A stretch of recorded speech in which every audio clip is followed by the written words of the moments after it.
What's up, guys? Mad Rambles episode 333 today, back here on another video. As always, every day, getting it done, 333 days in, feeling good, going strong, getting it done.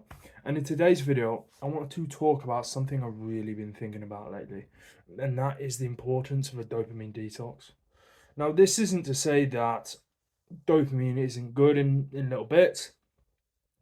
However, all the time, like anything in abundance, it's going to have negative effects. You know, if you do something for a short period of time, it's fun, it's fun, it's entertaining, it feels good. But if you do it long enough, it starts to become damaging, right? And dopamine's the same. You need to have periods of your life where you try to keep dopamine at a minimum, right? And a lot of the ways in which that can be done is just through limiting your interactions with social media. Yeah, cool, this is posted on YouTube. But ultimately, there are a plethora of social media outlets that every single person is on. Every single person is on 3, 4, 5, 6 different social medias, from Telegram to YouTube to Instagram. And I call YouTube social media as in the ability to absorb information via a screen. And that can be very damaging if it's just purely overloaded to us, and it can start off as such a sort of sincere and nice thing. You're trying to improve yourself, you're trying to learn. Maybe you go on Twitter because you're trying to keep up with trends and whatnot, but ultimately, what you receive is just a bombardment with people's opinions, a bombardment of just maybe things you agree with, things you don't agree with, things that do get your blood pressure risen a little bit if you disagree with it, or maybe you agree with it, and then you can sort of get into a pattern of thinking based on how other people feel, based on the content of what you're receiving, rather than just sitting there and thinking, okay, cool, what is going on in this world? What do I generally think about it? And that can be very damaging to us.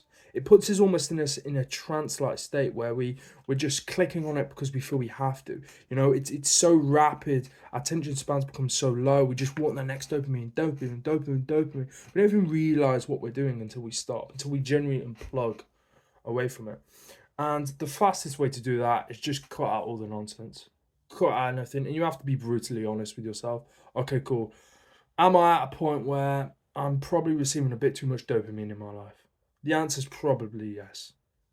So then you go, okay, cool. What social medias do I actually need to live? What sort of apps on my phone do I actually need to live? Well, you probably want some form of like messaging, or WhatsApp, whatever. That's fine. You can keep in contact with the close people you have.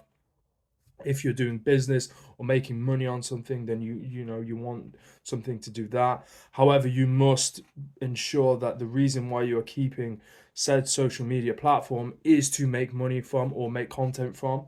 I'm on YouTube now, I'm posting these videos, that's cool. If I was just mindlessly scrolling and only watching YouTube ever, then it would become a negative. Things like Instagram, things like Twitter, I personally don't use too much. So what's the point of me having them? I'm just consuming. It serves no purpose, and when it serves no purpose, it is generally time to get rid. And unless you're doing something for a serious purpose, where you can sit and look at yourself in the mirror and go, okay, cool, this is justified, then you need to get rid of it. You need to just get rid of it now, chuck it out, and go 2 weeks without it.